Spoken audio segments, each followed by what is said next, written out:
Okay, good evening everyone. We are less than 2 weeks before Pesach, as you can see, and we heard about a tragedy that happened, that a 3-year-old kid went to sleep, didn't wake up in the morning, and this is here in Queens, so you heard about it, but unfortunately we hear about it every day, from different places. We get emails about tragedies, one after the other. So, first, we feel bad when we hear other people lose their kids. You raise a kid, he goes to sleep, he doesn't wake up. It's a tragedy like this. But it's a wake-up call for each one of us. It's a wake-up call. These things happen, they have to make an impact on us. If we don't wake up from things like this, then nothing will wake us up. Nothing else. To participate in a funeral, it's like 1,000 shiurei musar, like 1,000 lectures about musar and ethics, just to see how a person ended up in his life. In this case, when he's only 3 years old, then of course people feel even worse. If it's an older person, they say, well, at least he lived most of his life. But a kid that didn't even grow up, the tragedy is tremendous.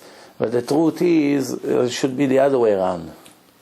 Because everyone who died before Bar Mitzvah, we should feel less sorry for him than more. Because these people goes express to heaven. Because you see that they only had few years to correct some things from the previous life. They did it, and they passed away. Sometimes they passed away with tortures, like cancer, which takes few months, of chemo and all kinds of things. So these kids are suffer. So basically they erase all their sins that they have left over from their previous life, and they finish their mission in life. They don't have to be reincarnated again. Someone who dies later, 27, 30, 50, this is people that you don't know if they done. They may have to come back again. Depending on how many sins they have. Usually, if you really check, everything is the opposite. What people think is good is really bad. What people think is bad is really good. Usually. The more you dig and you learn, you see that. But either way, for people cannot disconnect their emotions, I mean, even if if a person knows, Chas v'Shalom, that his son died, and he goes express to heaven, he still cries and feel bad. We should make a party in a way. Oh, Baruch Hashem, my son finished his tikkun, he doesn't have to come again and to be tested again, so he's done, he's perfect. Should have been happy. But why we really cry? We cry for ourselves, because we're going to miss them. Same thing if a person sends his kid, I don't know, to go to a great school or something that he knows is very good for him. So the mother is still crying. Why she's crying? Because she's going to miss him. She really cry for herself, not for him, because he's going for a very good place. In the Holocaust, we had women, righteous women, that had a choice. What was their choice? The choice was, what do? Do we let the Nazi take the kids and kill them? Or we give them to the Christian church? Some churches, they were willing to take kids and to adopt them. They have like orphan houses. And they took any kid, any baby who, they had a place, you put them, you don't even have to say who you are. You just leave the kid by the window there, and they pick him up. Every hour or two, they check. If there's kids there, people cannot raise them, they leave them over there and they raise them. The problem is that these kids will not know that they're Jewish, and they won't have a choice. They won't have a chance to practice religion, which is the purpose of their life. So they thought, what's better? That they will leave, but they won't know what are they doing here? Or that it's better they die, and they die righteous and finished. Many of them, they prefer that they will kill them than to turn them in. The one who had strong faith did not turn them in to the churches or to the orphan homes. They just kept them until the Nazis came and killed them. And the ones who didn't have such a strong emunah, the one who didn't have such a strong emunah, these kind of people, they turned them in. There's a very famous story which I once or twice said in the past. I don't know if you ever heard that before. Is that after the war, they knew that in France there are many, many Jewish babies that were given to the big church over there. And now it's few years after the war, and probably they grew up a little bit. You know, they were kids, 2 weeks old, a month old. They should be 4, 5, 6. That's their ages should be now.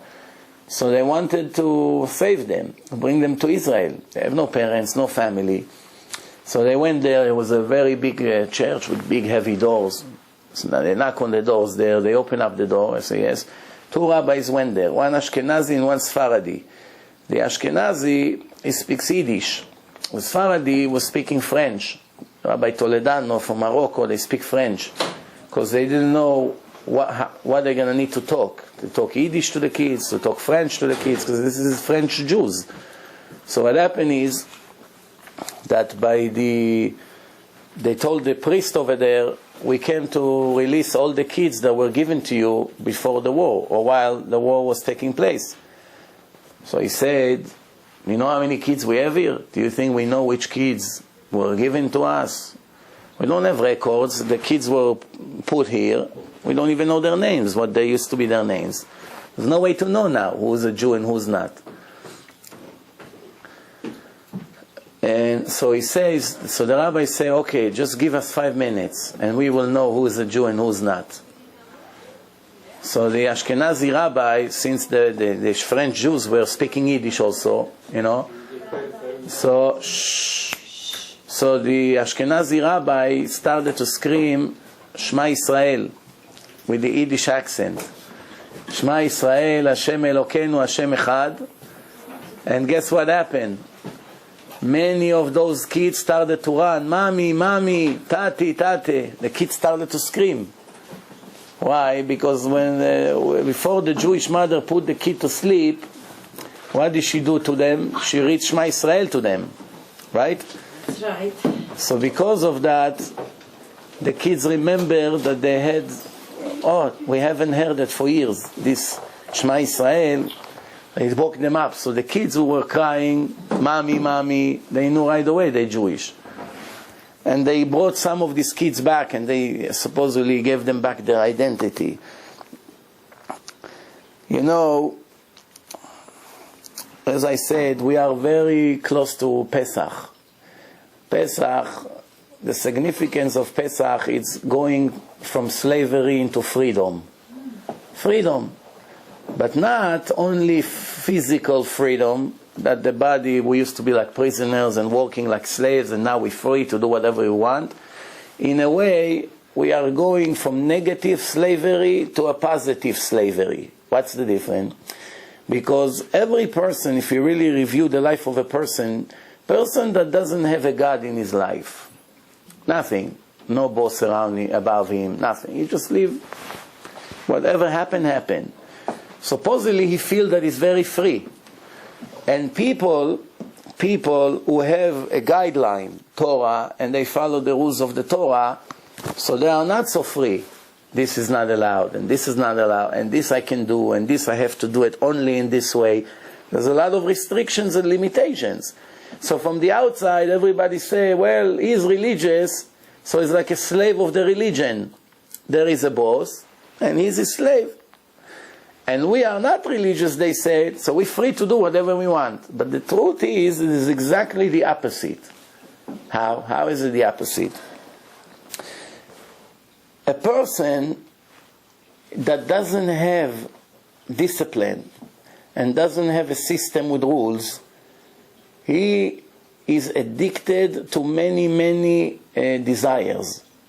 The desires control his life. He is a slave of material, of the desires that he has. I give you a few examples. If he is a person that has strong desire for food, everything you see, wow, delicious, make it like this, make it like that, we'll eat this, how are we going to make it, which spices, all his life is food, food, food, he check restaurants, that's all his life is. So the food control his life. is addicted to it. It's like drugs, exactly like drugs. Drugs maybe make more damage, can kill a person faster, but food also kills people. Most of the sicknesses, I said it in one of the lectures, the Gemara says most of the sicknesses come from the food anyway. People eat more than what they're supposed to eat. The system is not ready to accept so much. Choking the stomach, every meal a person eats. It's a problem. It's a chain reaction. It's affecting all the systems in the body. It makes the person tired, the person cannot learn. Yeah, I'm telling you, he suffers in many different fields.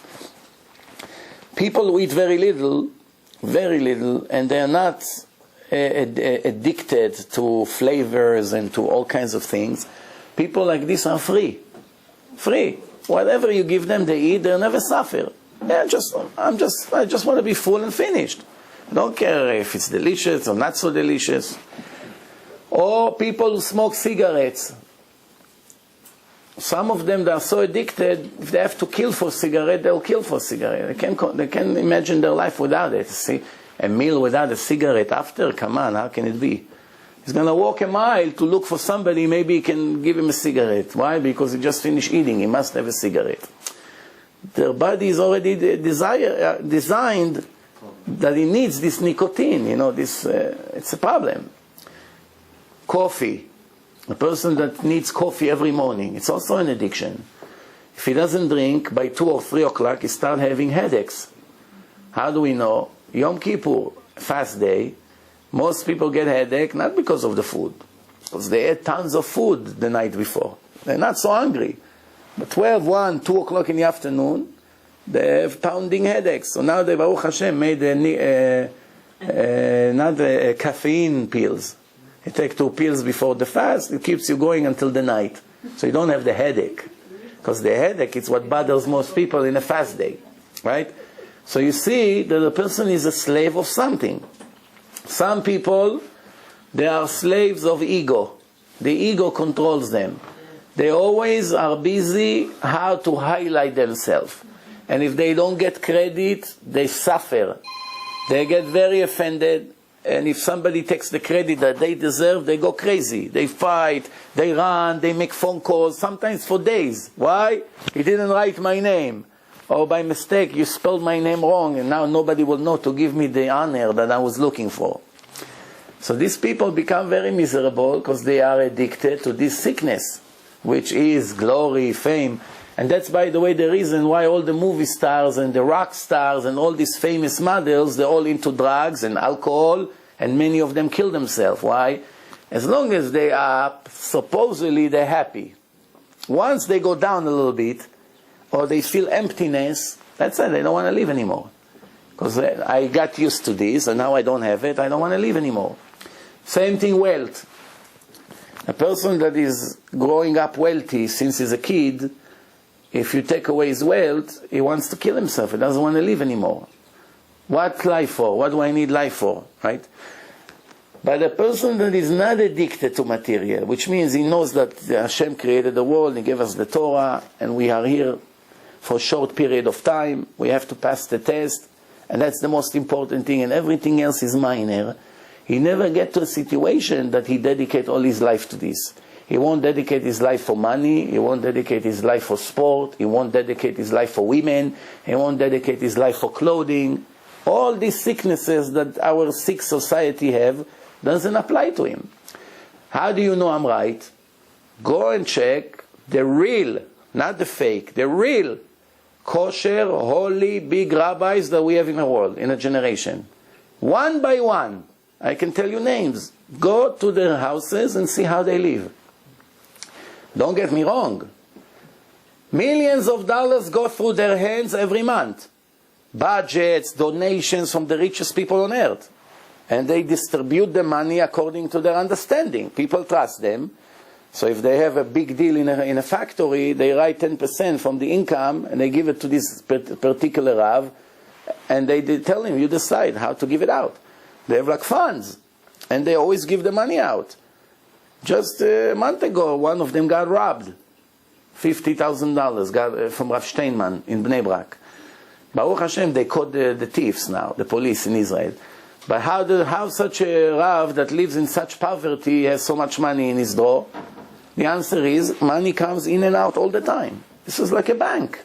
All of them. All the chief rabbis is always like this. People give them because they trust their judgment what to do and how to give.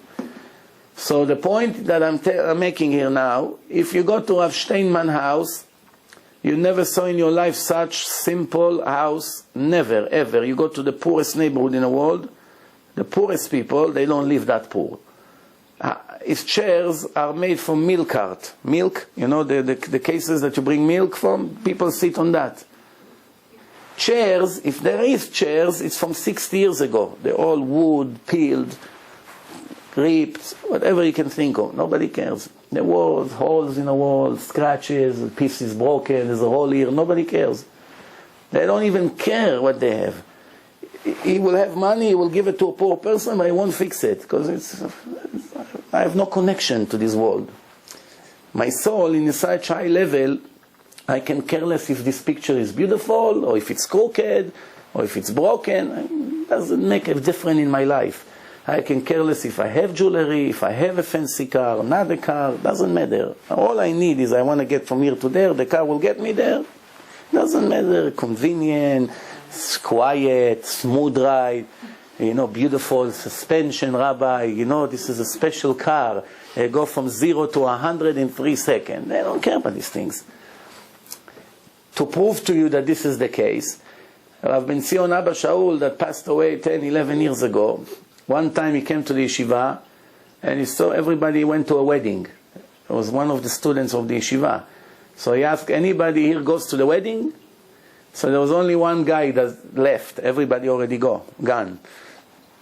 So one guy was there. So he says to him, you have a car? I can join you? He said, hey, I can take you, but I don't have a car. I have a Vespa. You know what a Vespa is? Vespa is a scooter, but a special scooter that has another chair on the side, like the Nazis used to have in the movies. You know, this motorcycle that has another chair on the side. It was very popular when I was a kid in Israel. Many people had it. Yeah, so he said that this is what he had. This is what he has. So he said, the Rav is so detached from this world that he cannot tell the difference between the scooter to a fancy Mercedes. He cannot even see the connection. So he says, so he didn't understand what's the problem, because this guy is apologizing, but I have a Vespa. So he says, so what's Vespa? It drives? You say, yeah, it drives, but you know, it's open, it's not closed. So he still doesn't understand what does he want from him, this driver. Just let's go already. So he goes outside, he says, Rabbi here, sit here. He goes inside, sits here, the most important person in the whole world. From 6.4 billion people, this is the holiest, smartest, sharpest guy on earth. The holiest, the biggest Kabbalist, the biggest Chacham, every letter in the entire Torah, thousands of books, is all in his head like a computer. Everything. Holy vision, almost 100% all the time. Sits in a Vespa and go like this. After a few minutes that he rides, the guy in Yerushalayim, Jerusalem, everybody see him, they know him from the court, from the big court, he's a big judge. They see him sitting in a Vespa, so people started to point. Then his head was always in the Torah, it doesn't matter where he is, always thinking Torah is in his head.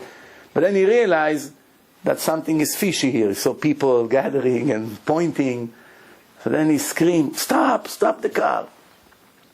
So he came out of it and started to cry like this, or standing on the street crying. So the driver said, what happened? He said, wow, I embarrassed the name of the Torah. Everybody pointed at me that I'm sitting here. I didn't realize that it's a problem, this car. Just realized now. Same one, he was taking a bus. They always wanted him to have a driver with a car, everything. He didn't want. He was going with a bus, standing on the bus, sit on a bus like a regular person. So one of the drivers in Yerushalayim, he didn't recognize him because he was so humble. He never wore all these long rabbis' kilts, all this special clothing, special hats. No, regular, simple person. So he get on a bus in Yerushalayim. So these big buses, they have a huge giant mirror on the sides. You can adjust the mirror. So he says, excuse me. He gives him a cloth. Can you clean the mirror for me? So he's standing by the bus and cleaning the mirror for him. And all the people in the bus cursing the driver, are you crazy? You're giving him to clean the mirror. But this is a person that is mamash on the ground. No ego whatsoever. Not even in a mind. 100%. He was coming home from the yeshiva, sitting in the kitchen with his wife, peeling cucumbers for her, cleaning the parsley, mamash, like nothing, I'm important, nothing whatsoever. So this is showing you, and they live in a very small apartment, and when they have money, they give it out. They don't keep for themselves, they give it out. This guy needs help, he gives him. The other one, whatever they get, they give out. They could have made themselves a beautiful lifestyle. They have no need for it. They don't have a need for it. Even when people told him, Rabbi, it's for you, not for the charitable causes that you have. For you, not for you, they give it out. You have in the internet, somebody went to Rav Eliashiv and filmed his lifestyle. They film, it's in the internet, you cannot lie. You see his house, they show all the house. He lives in Yerushalayim, he's 100 years old this week, he became 100. What does he do? 21 hours a day, sit with the Gemara open and learn. He sleeps 2 hours a night. 2 hours a night, for more than 60 years, 2 hours a night he sleeps. All day he sits and learns Torah. That's it, nothing else he cares about. People come in and out, asking questions. He controls the entire religious world. Everything he makes, he says allowed, everybody says. Everything not allowed, everybody listens. Nobody move an inch from what he says. He say, we're allowed to do this, tell the government they cannot do it. No, there's nothing they can do. Everything goes by his word. Very interesting. Why? This is what Hashem wants, so he directs it like this. And not only that, I have a cousin that I once told you before, is very, very big Talmid Chacham and Tzaddik, genius, and young. He's not even 50. He has a very, very big future also. And the students that knows him knows that he's very, very serious Kabbalist and learner. He's learning also. So they had a young guy and they say, Rabbi, we want you to give a bracha to this guy. He is a grandson of Rav Eliashiv. This rabbi that I told you that is 100 years old, this is 4th generation. He is the son of his grandson. So he comes to him, he says, you have, your grandfather is the most important person in the world. You come to me for bracha? He told him, go directly to the source, no? It's the more. So he says, but if you already came to me, I have to ask you a few questions about him. You probably know secrets. Tell us. So he said, I tell you the truth, I was just in his house for 4 months every day. 4 months. They asked me to be with him, he doesn't feel so good. It's very old. So I have to take care of the stuff, take in, take out, bring shopping, whatever I have to do. So for 4 months I'm in a house, in the apartment, for 4 months. He did not speak to me one word, not 2 words, 1 word since I got there until now, not 1 word. 4 months. Nothing, he's out of this world. His grandson. I take care of the house. He come in and out, taking, cleaning, taking. Nothing, not a word. So all the time he's learning Torah, that's all. And you should see the house. Mamash looks like from 100 years ago, nothing changed. You know the old apartments of Yerushalayim, in the Bukharian neighborhood of Yerushalayim, 150 years old, 200 years old. This is the beginning of the neighborhoods. The beginning. Today you see it's all very old. You see, you see by the design of the architects over there, from the time of the Turks, from 100, 120 years ago, you see how the design is different than today. You see right away that it's very old houses. This is how it is. Nothing has changed. The Chazon Ish, he passed away 40, 50 years ago. He had a metal bed, a wood table, 2 wood chairs. When he got to Israel, the government was giving the immigrants this very ugly furniture. All his life, he never changed anything. You understand? This is a person that doesn't have sicknesses. Spiritual sicknesses, they don't have. They never get angry. They never worry if they're going to have food later, tomorrow. Something happened, they take it with understanding. They don't sit and kill themselves. Mamash like this. And they know that this is only a preparation for the real world. I told you once, Rav Shlomo Zalman Auerbach, in the funeral of his wife, after 50, 60 years they were married, this is the last opportunity to ask for your wife, if she passed away, to forgive you for all the problems you made her in the term of the marriage. And he stood in front of 250,000 people, and he said, you and I know, he said to her body, you and I know that I don't have any reason to ask you for forgiveness. I never hurt you once in the entire life. And we never had one argument. You never hurt me, I never hurt you. We always agreed on everything. There's not even one incident. So really, I don't have to ask for anything. So I'm thinking to myself, today a person has a marriage, right? As soon as he got married, before they got home already, he has a encyclopedia. How many forgivenesses he has to ask from his wife? No? Why did you do that? Why your father is annoying me? Why did you put the gift? I told you to stay by them. Somebody's going to steal it. Why you let your uncle kiss you? What's going on? Why you don't come here? Before the wedding started, already 500 complaints. This is today. Today. Every hour I get a phone call, help me to get a get from my husband. Every hour. Sometimes it's even worse. What is it? My husband left me with children. I don't have money. I don't have nothing. They're going to disconnect the electric. We will freeze here. We don't have this. We don't have that. He's beating me up. Just on the way here, I got a phone call. My husband left me. I made a complaint against him that he cannot enter the house. Police protection by the court. They have children. And now he wants $1 million to get a get. He wants from her $1 million to give her a get. You understand what's going on here? I tell you a very interesting story that happened. Many years ago, I would say at least 50 years ago, 40 years ago maybe. 40 years ago this story happened. You know, according to the Torah, how a man and a woman gets married. How?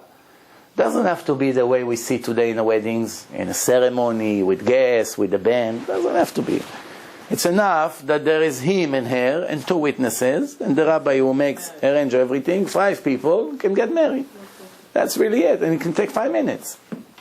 They signed on a ketubah, the witnesses, he puts the ring, he breaks the glass, they say 2 witnesses clap, finished. They get married. By the way, if it was up to me, in this time when the economical situation is so horrible, I would make a decree that no one is allowed to marry in a fancy wedding, even if he's a billionaire, doesn't matter. Civil court today. 100%. 5 minutes, make a party in a house, a meal for 20, 30 people, Mazal Tov, few pictures, that's it, finish. These are the heroes. If it was up to me, I would take the billionaires and force them to make a wedding like this in a home. Not only wedding, bar mitzvah, brit, everything. 1, 2, 3, a little bit food. Not allowed to throw tons of food to the garbage, like, you know, the fancy weddings, to make few piles of steaks and this and that, burn the money, come on. I wouldn't allow it, but no, who am I to make decrees?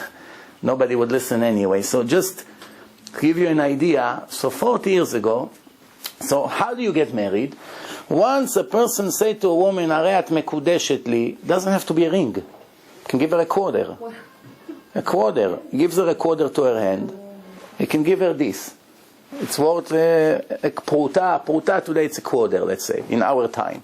It's worth a quarter, yes, this. So he gives it to her. He say, "Would you accept this and agree to marry me?" She say yes. 2 witnesses saw it. As soon as she grabbed it, she say yes. Finish, they're married. She needs a get now. But you need the 2 witnesses to be Shomer Shabbat. If they don't keep Shabbat, one of them, the marriage is not official. Why? Because you need 2 kosher witnesses, 2 Shomer Shabbat witnesses to see how he puts the ring on her finger, or how she agreed and she accepted the gift, finished. What's going to happen with the marriage? So what happened now? There was a school, a high school in Israel, high school. The high school in Israel, there was one guy with a kippah sruga, which what we call modern. He goes to public school, modern guy. And this modern guy, he saw a guy and a girl, secular Jews, in 12th grade, 17, 18, playing games in front of all the friends. He comes with a ring, nothing, just a simple ring. He comes to one of the girls, he puts it on her finger, they play in a recess time. He say, הרי את מקודשת לי בטבעת זו. He make like a show. And she say, I do. And everybody make fun, Mazel tov, Mazel tov. So this guy, he thought to himself, wait a minute, this is exactly what makes a person husband and wife. And it's very important now, because if they officially now got married, she can never ever get married anymore until he gives her a get. So he ran to his rabbi. He told his rabbi, this is what happened. I saw this, I saw it, and I'm wondering to myself if they're married or not. So the rabbi told him, run to the Rabbanut, that's the office of the government, and register them as husband and wife. Say that you were the witness that this ceremony took place. So they wrote the name of the girl. That was the story. A few years later, she met a guy. She came to register to get permission to get married. They tell her, ma'am, what are you talking about? You are married already for 5 years.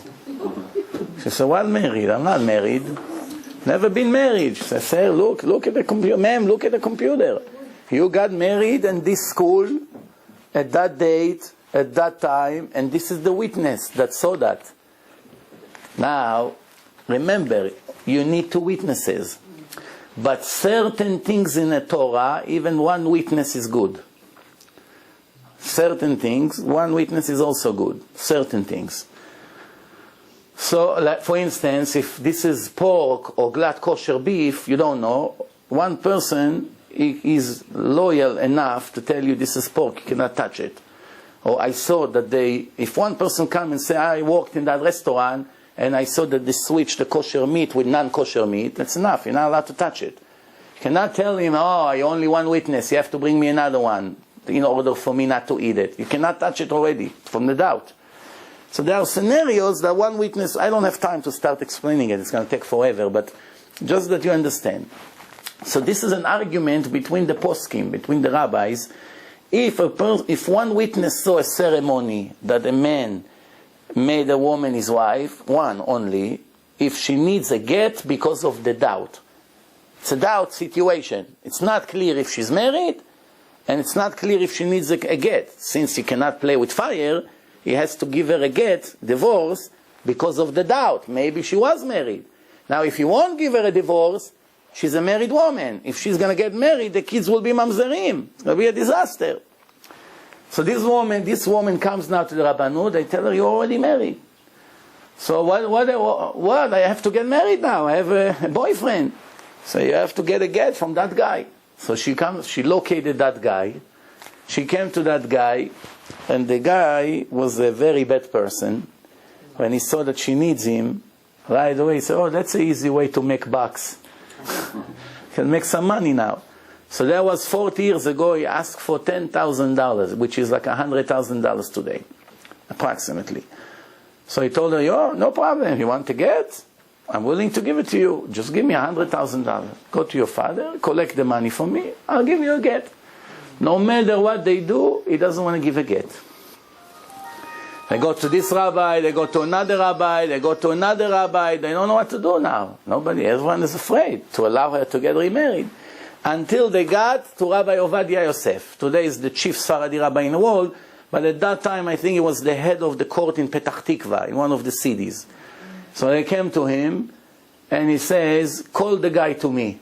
So the guy came, and he said to the guy, don't you want a compromise? Maybe you get a little less and give her a get? He said, no, and if you continue to tell me this, I'm going to double the price. It was really nasty, this guy. So the rabbi said, no problem, give me your papers. You're allowed to get married. Here. You don't have to give him a penny. Goodbye. You can get married. The guy left with nothing.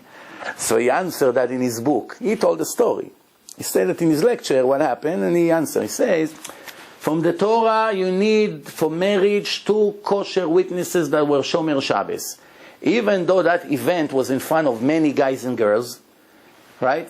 There were many guys there. There was only that religious guy that testified about it. All the other people, they were not religious. They're not Shomer Shabbos. It's a public school. So they don't count as witnesses. Since we have only one witness, they never got married. She can go and get married. So the guy left with nothing. What would happen if there would be another religious guy over there? She's stuck. Now, this is the time to say that in our days we have a very, very serious problem.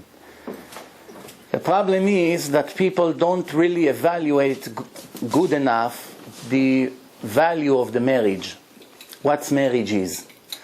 Not the boys and not the girls. They don't understand that marriage is a very serious thing. It's not a joke. It's not just love between male and female, like they think. Since the love is not so in a hot anymore like it used to be, let's get rid of her. Doesn't work that way. It's a partnership for life. It's uniting the 2 souls together. What do you think? It's a joke? It's like becoming a one unit to bring souls to this world. It's a big responsibility.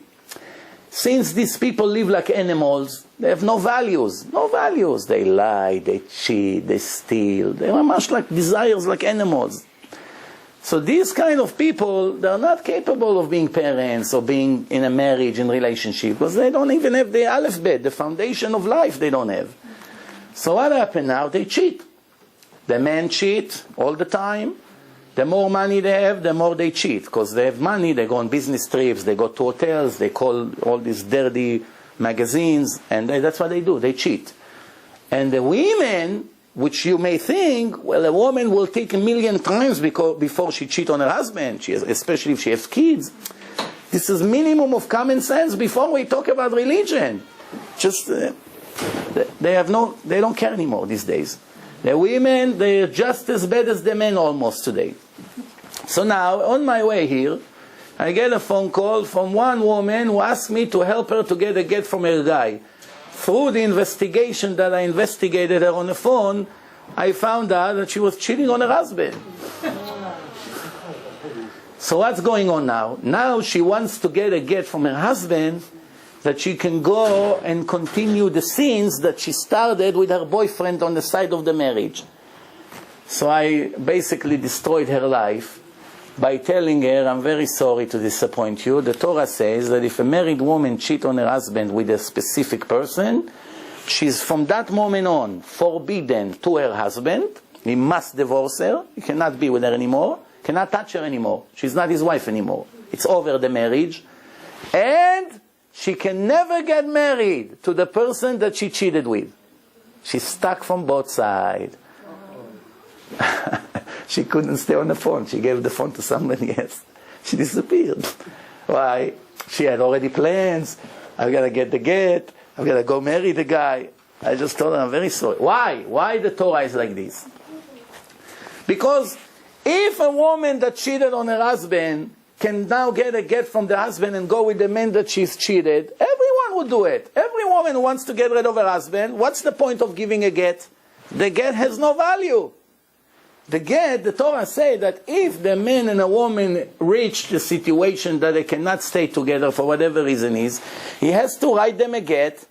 He has to write her a get. It's called Sefer Kritut, a book that cut her away from his life. If she wasn't cut by him, she still connects to him. She cannot be with another man. It's very simple. Very clear to understand. No cutting, no marriage to another man forever. Even 30 years, he's in coma. He's in coma. He cannot give her a get. He would give her, but he can write. She's stuck for life. It's very interesting because there was a case like this of a husband and wife that got married. Few months after the marriage, lo alenu, they went into a critical accident. And she's very young, she's in 20, 21, and the guy went into a coma. He's like a flower, sleeping in hospital, connects to machines. Eventually, after a few weeks, they don't keep him in hospital forever, so they moved him to his home. So now they train her what to do, to change liquids, to do this. She became his nurse now. 20 years old woman, she just got married. She didn't start her life. She's stuck with his man now, sleeping. Now you don't know how long it's going to be there. When is she ever going to be married again? Only when he dies. No other way. Now you may say, why God made such a rule?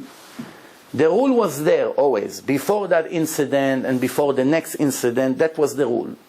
If chas v'shalom it happens to someone, then you know that God punished this person for whatever reason. It could be from previous life, it could be for all kinds of reasons, that she will have that test. It's not coincidence that it happened to her and not to another girl. It happened to her. It's a very big test. So now, for a few years, she's stuck with his man. She hardly got to know him. So now she's taking care of him, and she only get rid of him after he dies. Now, once in a while, he gets an attack. And when he gets an attack, she has to run to the machine and press certain things, that it revives him. So one time when she was already desperate, she's dying to already get married and to do something. She see all her friends from school, one after the other one, get married and have children, and she stay lonely, young girl, she cannot do anything. So all of a sudden he got a massive attack. And now she was thinking, should I run to the machine or should I just leave him to die? It's good for him, good for me. Big test, no? Very big test. She thought for a few seconds, she ran to the machine and saved him. Then she ran to the rabbi after that. She said, did I do the right thing? Because I didn't kill him. I would never dare to disconnect him from the machines. That's murder. But did I have the obligation to revive him? It's against my will. It's also not good for him. If I would ignore it, let's say, I would sit and do nothing. In that case, he will go to Olam Haba, and I'll be able to get married and make some mitzvot, no? So the rabbi told her, you did what you had to do. You had to go and save him. Why? Because the Torah says, V'chai achicha imach. And your brother should live with you. With you, which means, if you are alive, you have to do everything you can to save your brother as well. Cannot just ignore if he needs help. It's going to ruin my future. That's where the fate comes. If Hashem, obviously, if Hashem wants him to die, no matter how many buttons you press, he won't help. He won't help. So this is what's going on here. So today, there are so many women who cheated on their husband, and the kids are not the husband's kids. They don't know it. They don't know. Today we have DNA, Baruch Hashem. So DNA, when Hashem saw that it became an epidemic, He allowed science to discover this DNA thing. We didn't have DNA 30 years ago, because it wasn't so common, all this cheating. Now it became an epidemic, so people have to think twice. He will find out if it's his boy or not, right? If he see that the boy looks nothing like him, and he knows that his wife is not so faithful, he's going to take a piece of blood from his son without her even knowing, and go and make a DNA test and find out, right? At least when he dies, he knows if to write all his money to him or to the other kids. At least he has the right to know if this is really his kid, no? So many of these mamzerim means illegitimate kids, which means they came in a forbidden relationship, a married woman with another man. The Torah says that they are not allowed to marry anyone except their own kind. Mamzer with mamzeret, male and female, only this. Now, since we do not know about many of them, we don't know. So what happened? Hashem kills them young. They die young. Why? Because they won't be fair for innocent people. They won't know. They go on a date. She doesn't know he's a mamzer. She's gonna get married. All her kids will be like this. Or the other way around. She's a mamzeret. He comes to marry her. I have a guy that I had the zchut to make him Baal Tshuva. Became religious. And one day, So one person comes to me and say, listen, my father, so I brought that guy to my house, and my father looked at his face, and he remembered that he knew somebody in Russia that looks exactly like this guy. So after he left, he comes to me and asks me, tell me, is the last name of this guy such and such? So I say to him, yes. He said, oi, oi, oi, oi, oi, what do you have to do with this kid? So he says, my friend, we know each other from shul or whatever. So he told him, this boy is a mamzer.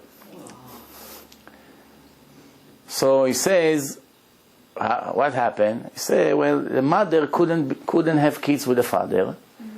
So the father, I don't know what a foolish father it was. I can't believe what a stupid man would allow such a thing. Told his wife, I allow you to have kids with another man as long while we married. Go have him, just for having kids.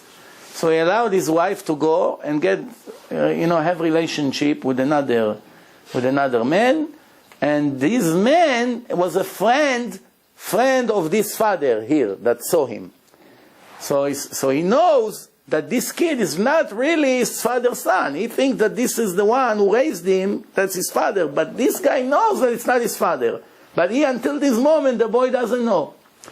And I am the poor guy. I get sometimes phone calls to ask me reference for him for marriage. You got the catch-22 here? So now what's the problem? The problem is that every person who wants to marry him, you have to warn her. You're not allowed from the Torah. Hashem doesn't allow. But then there's a problem here. Why? Because the Torah said, now we're learning a little bit of the insights of the Torah. You don't hear it usually in lectures, only in yeshiva. The Torah says mamzer vadai, not mamzer safek. Mamzer certain, not maybe. Not maybe yes, maybe not. What does it mean maybe yes, maybe not? I'll give you an example. A man went on a business trip and he came back, and 8 or 7 months after the business trip, his wife gave birth. He wasn't with her, he was 3 months away. He came back, and all of a sudden, 7 months later, she gave birth. And plus, he looked at the boy, he is dark, and the boy is completely blonde. So I say to himself, how all of a sudden I have such a pretty boy, blonde, blue eyes. I look like a monkey. I have such a beautiful, even though I see a lot of things like this, parents that are very bad looking, and kids all of a sudden, or the other way around. It happens. I don't know how, but it happens. So listen. So the father see, not only it's 7 months after I came back, also, it doesn't even look like me. So now there's a chance that he's a mamzer, but we don't know for sure. We don't know for sure. So today you may say, we have DNA. What's the problem? Make a DNA and you know for sure, no? The Torah didn't allow us DNA. There was no DNA in the time of the Torah. So the Torah said the only way to take a person and make him illegitimate, which means a mamzer, is if 2 kosher witnesses, Shomer Shabbos, not Shomer Shabbos is like a goy, so he cannot testify in anything. 2 Shomer Shabbos saw that the wife cheated. But that's impossible, almost impossible. Why? Because even if 2 kosher witnesses goes to a hotel, let's say, they go to Atlantic City, I don't know, they're not kosher anymore if they go there. So let's choose a different hotel. Let's choose a different hotel. They went, I don't know, in a convention to sell jewelry, I don't know, a jewelry show. And all of a sudden they see a married woman, comes with a man and goes into a room. Married woman, without her husband, goes into a room. And comes out after an hour. Every fool knows what happened there. What she came to give him a haircut? She came to the hotel to pay for the room, to give him a haircut, to make a business deal with him.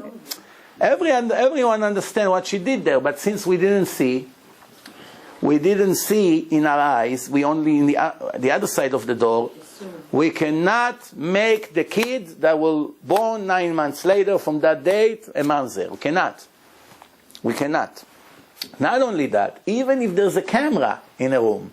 Let's say the hotel's surprising us now, so we have a candy camera in every room, and they pull up the video, and you see in the video live exactly what happened over there. You can still not make the kid mamzer. Why? The Torah didn't allow testimony by a camera. Especially today, you can edit. You can edit with the Photoshops and things. There's a lot of way. In Hollywood, what do you think? All this action is really the actors? They find somebody who looks exactly the same, and they make you think that this guy, he's really the guy who jumped. But it's really somebody else. Wasn't them. So there's many ways to play tricks with videos. You can play tricks with video. You can edit, you can take a minute from here and a minute from there, and you can make a handshake between two people, the same people, like they do in a movie. One actor is acting like he's twins, and he talks to himself in the same movie. It really looks like two, right? So what are you going to do? Based on that, you're going to testify against a person? So really, the only way to do it is 1 to 1,000,000 to find a woman that cheated. To really testify in a Beis Din is only when you saw them mamash in the middle. There's no other way. And it's very, very rare. That's why most of the mamzerim, we can never testify against them. So they are safek mamzer. Maybe yes, maybe not. Of course, if you're a clever person, you'll never let your kids marry these doubts. Still a doubt here. But to isolate them from the community, like the Torah said, you're not allowed. But since Hashem is the only one who knows, for sure, they die young. That's what happened. They die young. Mamzerim die young. What's young? Young, it could be before they even started life, before they get married. Or they never get married. You see, they try, nothing works out for them. Or that they die young. You see, So how did you give reference? I cannot give reference. I cannot give reference. But I cannot say that he is that. Because Oh, you're not allowed to say. because I wasn't one of the witnesses. There's no 2 kosher witnesses that really saw this woman go with another man. This is the story that they knew in their town, that their husband allowed her to go with another man. But did I see it? No. So I don't know. So to run find him a shidduch, I can't. To run a shidduch for him, I can't. So what do?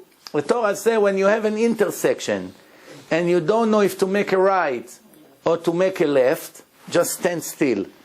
Don't do anything. Yes. Why? Why? It's true that you won't get to your destination, but you will not do the opposite thing with your action. I'll give you an example what I mean. Let's say there are 2 things now. One is kosher, one is not kosher, and you don't know which one is what. If you take it with your hand and give it to somebody to eat, you fed him pork with your own hand. Maybe yes, maybe not, you don't know. So, it's better not to do anything. I don't know, I do not know if it's this or this, I'm not doing anything. It's called shev ve'al ta'aseh adif. When you don't know what to do, you do nothing. When you don't know what to say, you say nothing. I don't know, I really don't know. Lamed leshoncha lomar eni yodea, the Gemara says. Learn to say, I don't know. Where is your father? I don't know. When your father came back from Israel? I don't know. What do you mean you don't know? You're not living in a house? I don't know. You live or you don't live in a house? I don't know. Let him think you're crazy. Why? The more you answer, these people are already planning something. It's very easy to fool the kids. The Gemara brings a story. The Gemara says, what's more important? Mayim rishonim or mayim achronim? When you eat bread, you wash the hands before. When you finish eating the meal, you do a little bit water on the finger, it's mayim achronim, before the birkat hamazon. Technically, what's more important? Mayim rishonim. You cannot eat bread without washing the hands. The Gemara comes to the opposite conclusion. The Gemara says, mayim rishonim fed a Jew pork. Mayim achronim killed the person. What's worse, to feed a person pork or to kill him? Same thing. So the answer is, this is what happened. There was a restaurant in the time of the Gemara, and the owner of the restaurant was a religious Jew. So it was on the way. So there used to be Jews coming to eat, and Goyim comes to eat. Now in the old days, the Goyim also had something on their head. Everyone was wearing something. And beard, everyone had. They didn't have Gillette yet. I'm talking 2,000 years ago. A man that had no beard, everyone pointed at him in the street. Look at this woman. What man would go without a beard? It's like an Arab without a mustache. It's impossible, you know. This is what, you want to be a man, you have to have a mustache. That's their culture. So the point is, everybody had beards. So it was very difficult to tell who's a Jew and who's not. Unless if you speak to them. But now the owner of the restaurant cannot speak to every one of his customers. So this is the way they determine who is a Jew and who is not. When the Jews come in, because in that restaurant they fed glad kosher food, and they fed completely not kosher food. So how did they know what to serve? They saw if there was always bread on the tables. Like today in a restaurant, they always have some. So if the person comes to make netilat yadayim, Jew, serve him glad kosher meat. If he comes right away, take the bread and start to eat, non-Jew, give him pork, give him whatever he wants, it's cheaper anyway, very good. One Jew came, no netilat yadayim. They don't make netilat yadayim, they serve him pork. He eats and everything. They use the same kitchen? Different kitchens, different knives, same place, cut from here to here, kosher, from here not kosher. So the guy eats and eats and that, then in the end they see he takes out the Siddur and makes Birkat Hamazon. I say, wow, I just fed him pork. He got very upset. So he started to scream, why you don't make netilat yadayim? So the Gemara says, you see, Mayim Rishonim, first water, made a Jew eat pork. How the last water, Mayim Achronim, made a person die. 3 rabbis went to a motel to stay overnight. They were on the road. It became dark. It's not safe to travel in a forest at night. They have to sleep somewhere. There's a motel there in town. They go inside to the motel. The owner of the motel, his name is Kidor. A goy, Kidor, he owns the motel. Now when you go to the motel, you can give him, he has like a safe.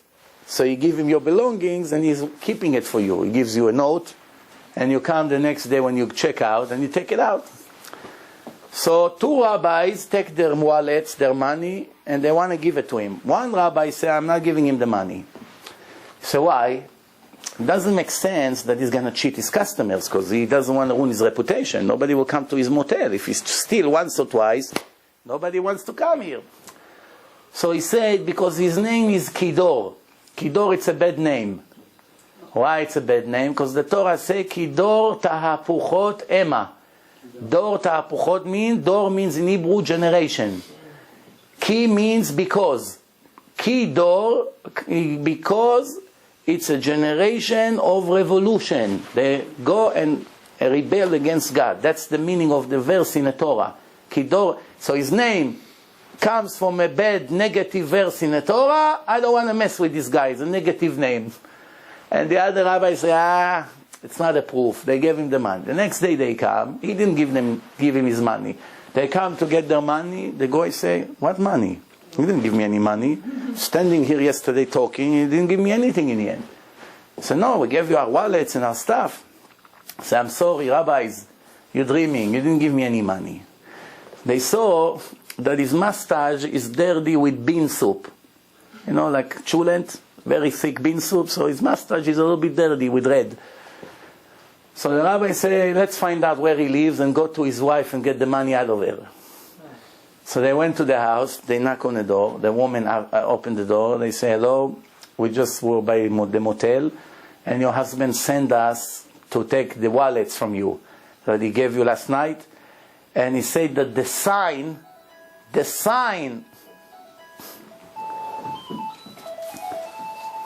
she calls her husband to find out.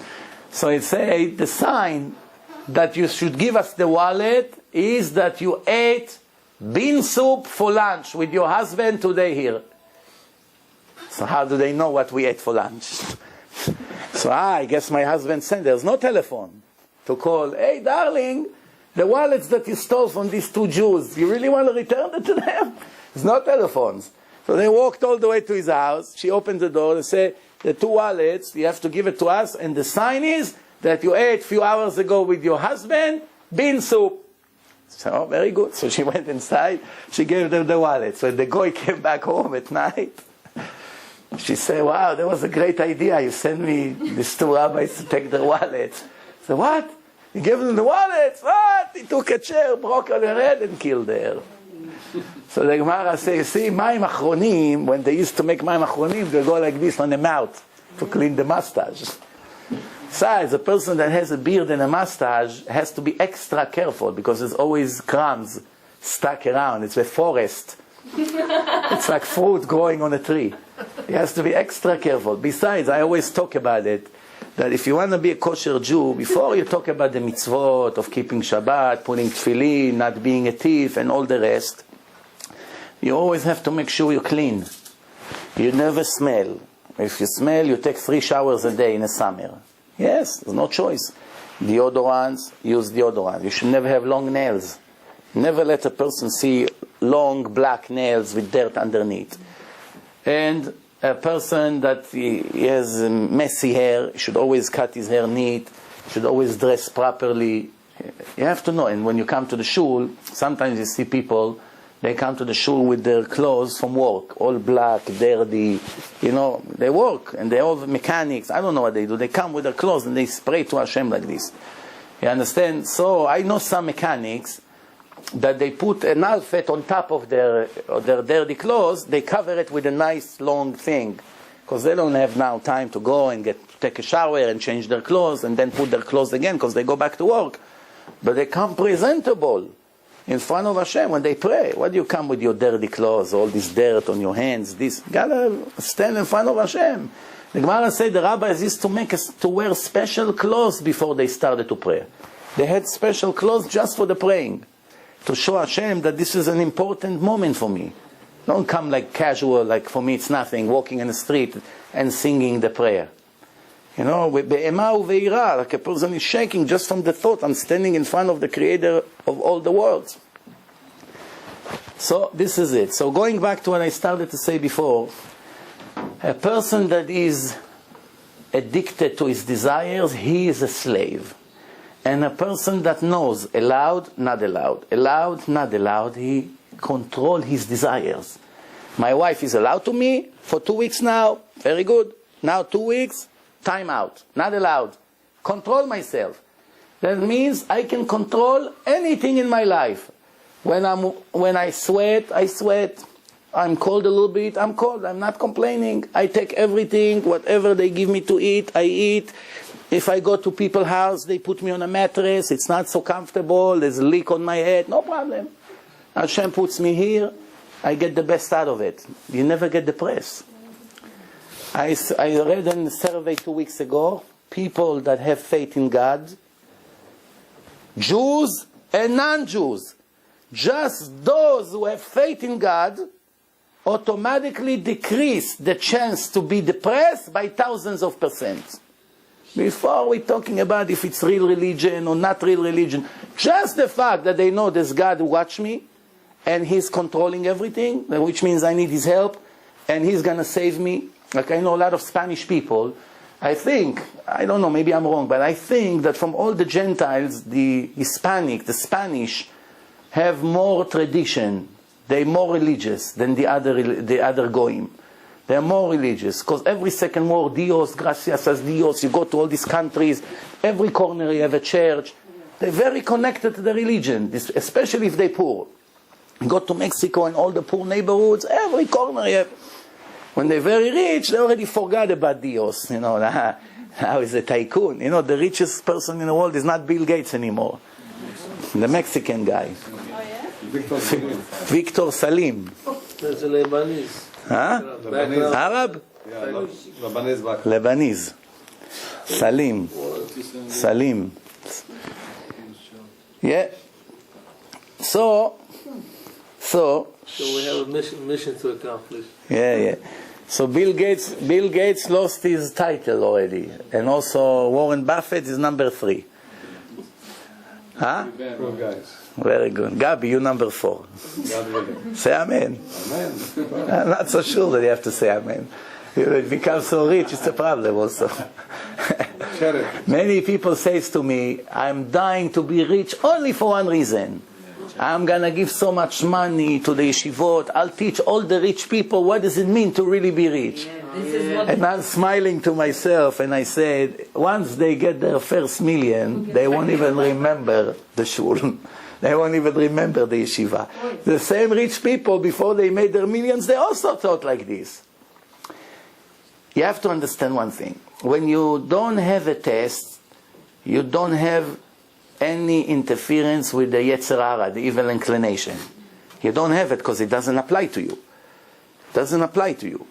Once it begins to apply to you, the Yetzer Hara torture you and doesn't leave you alone. I'll give you an example. I have an uncle, Alav Shalom, he passed away a few years ago. He quit his work after many years and he got some money, retirement. But before he got the money, he came to this rabbi that I told you with the Vespa, Rav Ben Zion Abba Shaul. He came to him and said, Rabbi, I'm about to get money from my work. After 30 years I was working there. And I'm thinking what to do. Should I buy an apartment in Ramle? Ramle is right next to the airport, 5 minutes away from the airport in Israel. But it's much cheaper than Jerusalem, half a price. At that time was half a price. Today it's not even a quarter of a price. Jerusalem became very expensive. But at that time it was 1 to 2. You can buy 2 apartments for the price of 1. So you say, the money that I'm going to get will be enough to buy an apartment in Ramle and don't have mortgage. What should I do? Should I do that? Or should I put the money towards a house in Jerusalem and then take a mortgage and pay the rest in many years? So the rabbi told him, when you have the money in your hand, come back to me and ask me the question again. So my uncle was a very direct person. You know these people that don't have tact? You know what tact is? You know what tact is or no? You gotta be clever. Sometimes you say things, even though you're right, it's a big embarrassment. So he didn't have so much tact. And what did he say? He said, Rabbi, I don't understand. What's the difference if I have now the money in my hand or not? I'm asking you a general halacha question. What's better? To take $100,000 and buy an apartment in Ramle without a mortgage? Or to buy half an apartment in Jerusalem and offer the other half? What do you care? If I have the money, maybe I ask for my uncle. What do you care? So the rabbi told him, when you have the money in your hand, that will become an official halacha question. Which means my job as a rabbi is to answer you what God wants you to know. Right now it's just hypothetically speaking. It's not an official halacha question. I don't have siyata dishmaya. I feel that Hashem is not giving me the answer. But when you have it in your hand, then I will have the answer. Because now Hashem would want me to tell you what to do. You have the money now. And at the end of the story, he never got the money. The rabbi probably saw it. So he didn't want to upset him, tell him, go put money over here, sign a contract. Ended up, he didn't have the money. Never had the money. Same uncle of mine. One day I take a tape. In the old days, before there was CDs, maybe 10 years ago, there was hardly any CDs yet. It was all tapes, the Torah tapes. I put a tape of Rabbi Ovadia Yosef, and I drive home. I'll never forget this. I'm on the FDR Drive on the east side, going all the way up towards the George Washington Bridge. I listen to the tape, and I see the rabbi speaks in Jerusalem, and all of a sudden I hear a familiar voice. Somebody get up and say, Kvod Harav, you're speaking about the election. The rabbi, he's the chief of the Sephardic movement in the Israeli Knesset. There's few Israeli Knesset members that they are Sephardic religious, They represent the Sephardic Orthodox Jews. They want rights, money for the yeshivot, all kinds of rights for the people not to go to the army, that they'll be able to learn Torah, help for the poor people, families with many kids that they get all kinds of discounts. That's what they fight for. And the religious people vote for them like in any other political system in the world. That's how it works, democracy.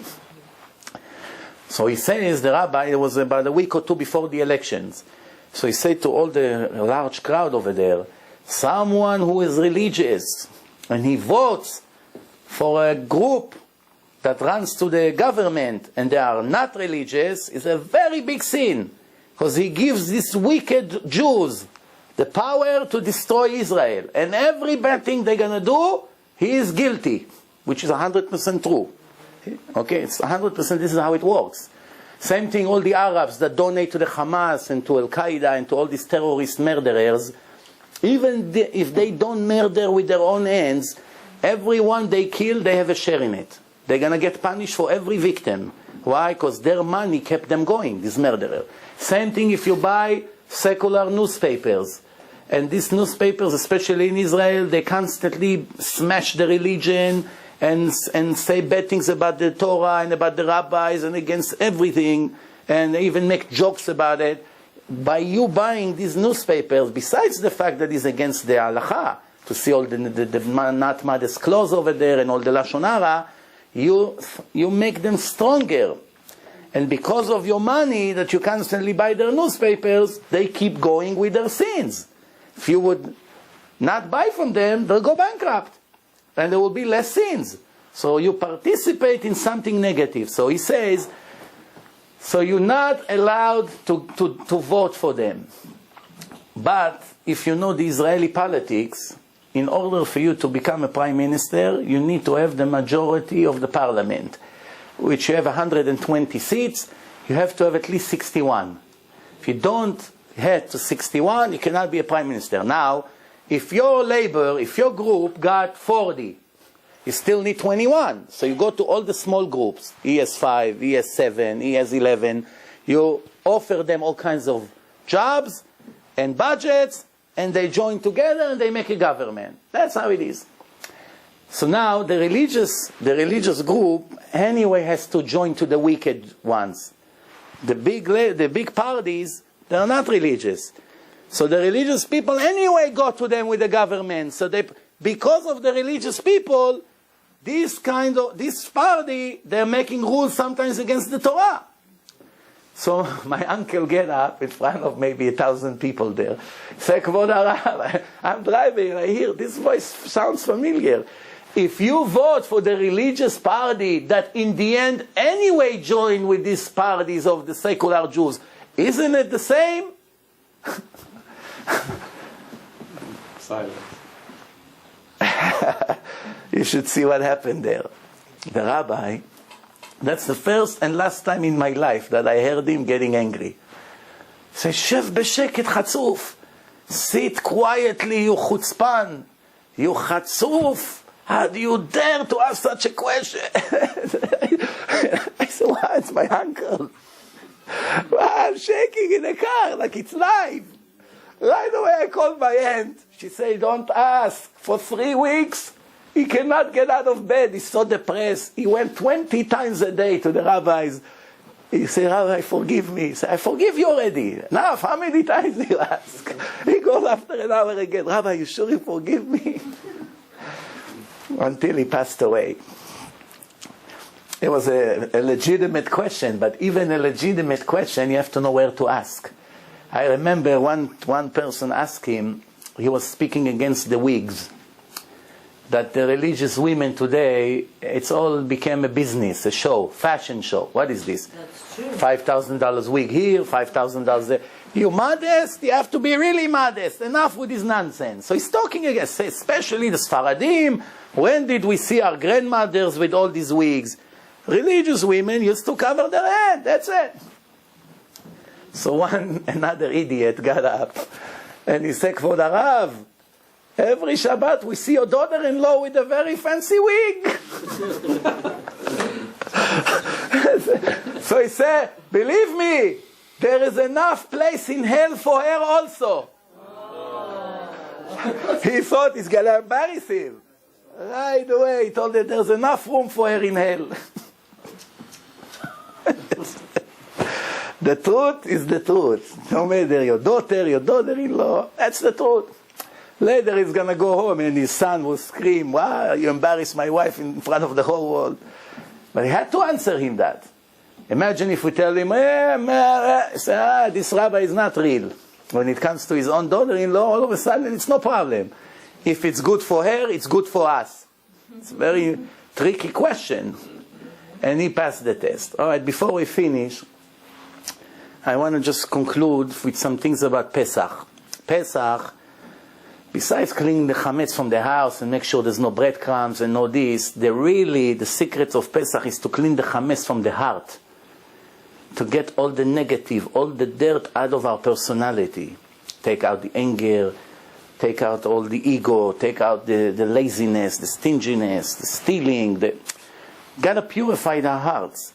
This is what Pesach is all about. I remember once when I was young, I went to an Indian restaurant.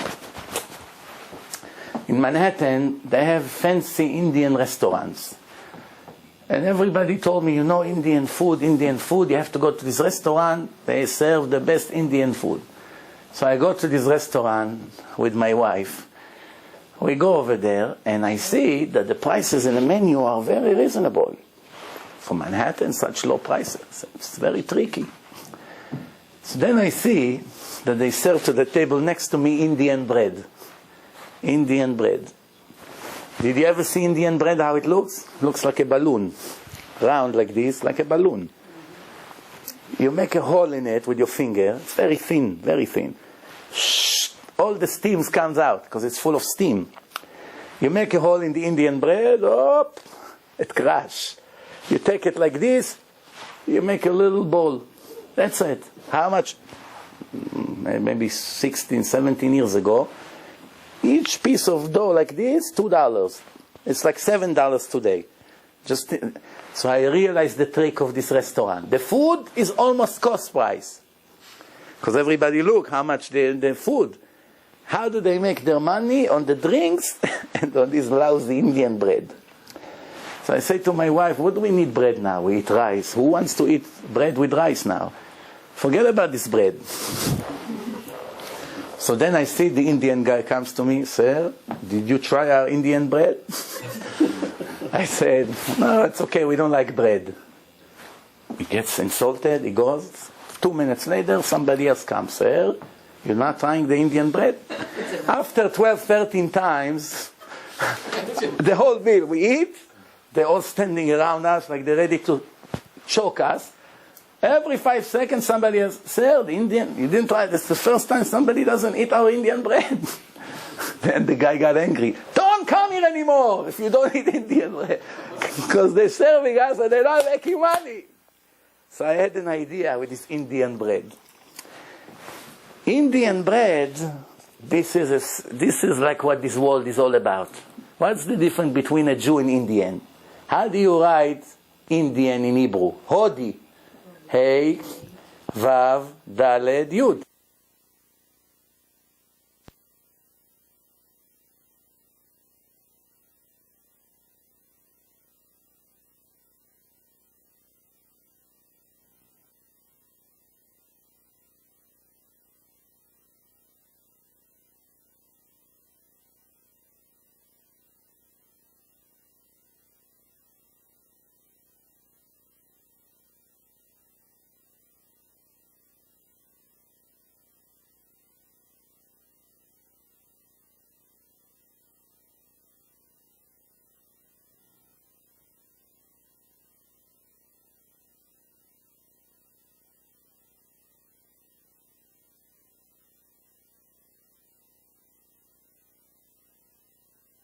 You fell asleep. נרדמת בשמירה. I'm so excited to listen. So, you have the Indian bread, which is very puffy. You make a hole, all the steam comes out, it becomes nothing. That's the difference between chametz and matzah. Same ingredients. What's the difference? 18 minutes. In 18 minutes, the dough rises. It becomes puffy.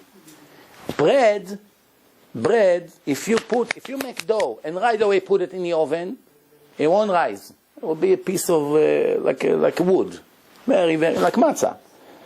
What makes the bread beautiful, puffy, takes a lot of space? It's that it's puffy. It's heat comes and it's the yeast and it all rise. This is the difference between real and fake, the illusion of this world. The illusion. The Torah says, chametz or matzah, what's the difference? The bread,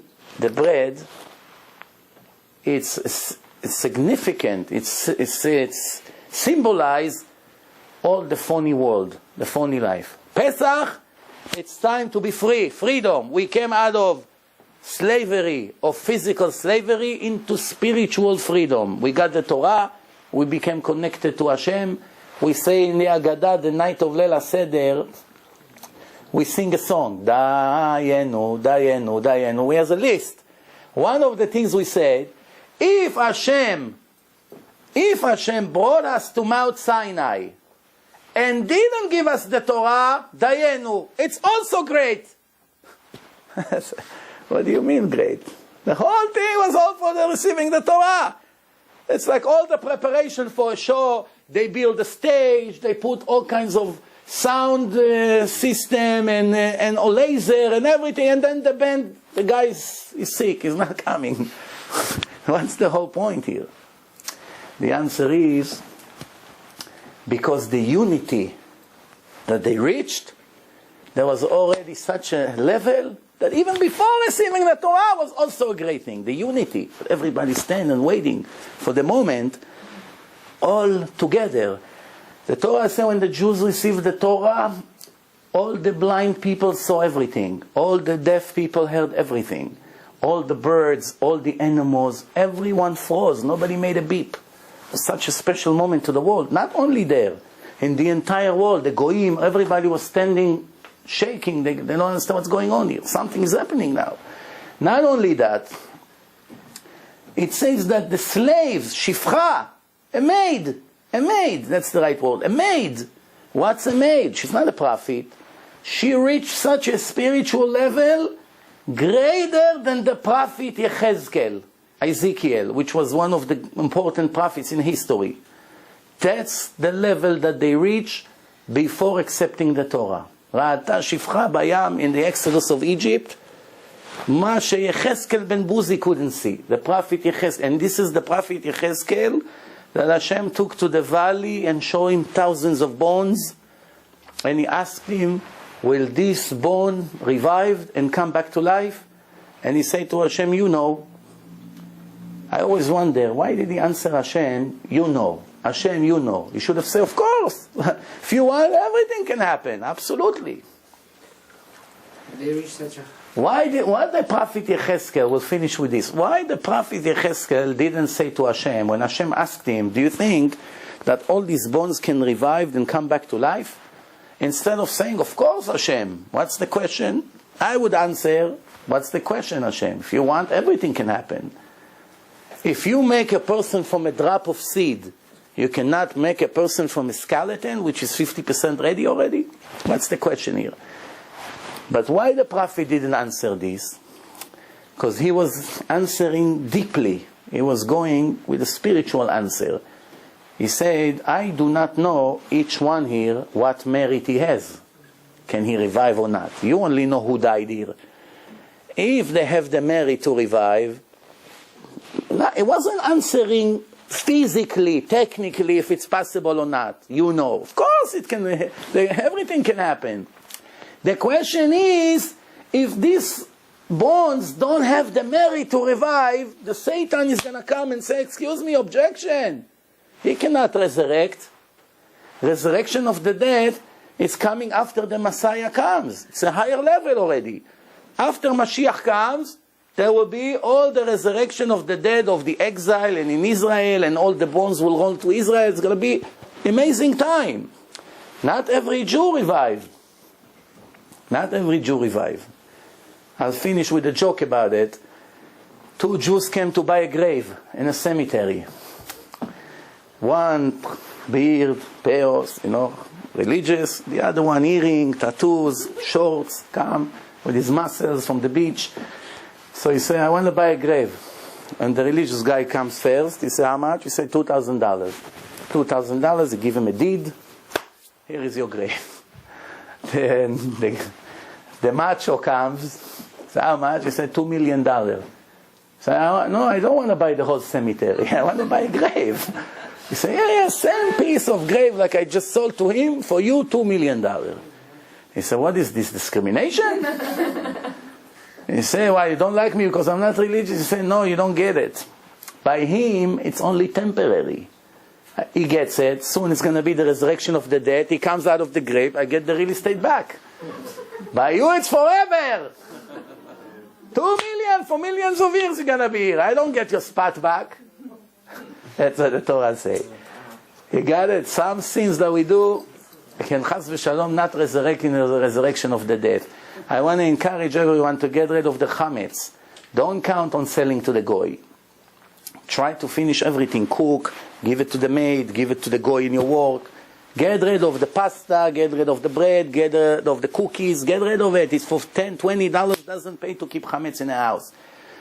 And if you got rid of all the chametz, all the spices that have chametz in their ingredients, check one by one. Read. If it has wheat, flour, barley, whatever they have inside, wheat starch, all these things, just get rid of it. The spices, get rid of it. But if the ingredients don't have anything chametz, they don't have the 5 kinds of grains, even if it doesn't say kosher for Pesach, you can keep it in a closet. You don't have to sell it to a goy, because it's not chametz. It's not kosher for Pesach, but it's also not chametz. Therefore, you can cover it with a piece of paper or plastic bag, and don't touch it until after Pesach. Only get out of the house whiskey, beer, pasta, vinegar that made from wheat. The vinegar, not all of it, but it's very hard to know because sometimes in the ingredients they don't tell you. So don't take a risk. Vinegar, get rid of it. Cookies, wafers, all these things, get rid of it. Make sure that the house, if you have a lot of whiskey, which is very, very expensive, here comes your test, if you have faith in God or not. If you have faith in God, either sell it or give it as a gift to all the goyim, whoever made you a favor. The guy in the bank, the mechanic, give him a bottle, and don't store a lot of whiskey in the house. It's not good. Or just drink it instead of water for 2 weeks. If it's closed, you're allowed to... Yeah, closed, not closed, doesn't matter. Or you can give it to the maid. Maid? To the maid before Pesach. What happened? Why? Here I am. Yeah, very good. So you can give it to the maid. You can give it to the maid, and after Pesach, you want it back. You can sell it to her. Tell her, give me $1. Give me $1. Give her all the whiskey. Hopefully she won't run to Guatemala by then. But if she's still around, tell her, here is your $1 back. Give me back the whiskey. Like this, you got rid of it. But for real, give it to her. Don't leave it in the house. Why? It's all questionable. All these sales to the goyim that you go and you sign the names.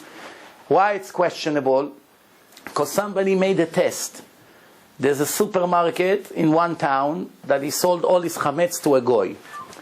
So one rabbi called up that goy in Chol HaMoed of Pesach. He said, I want you to take a truck and go to that supermarket and say to the Jewish owner, I came to pick up my chametz.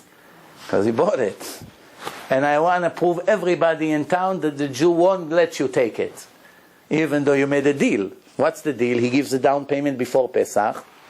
He has up to the last minute of Pesach to bring the rest of the money. If he doesn't bring the rest of the money, let's say $500,000, the entire grocery store, right?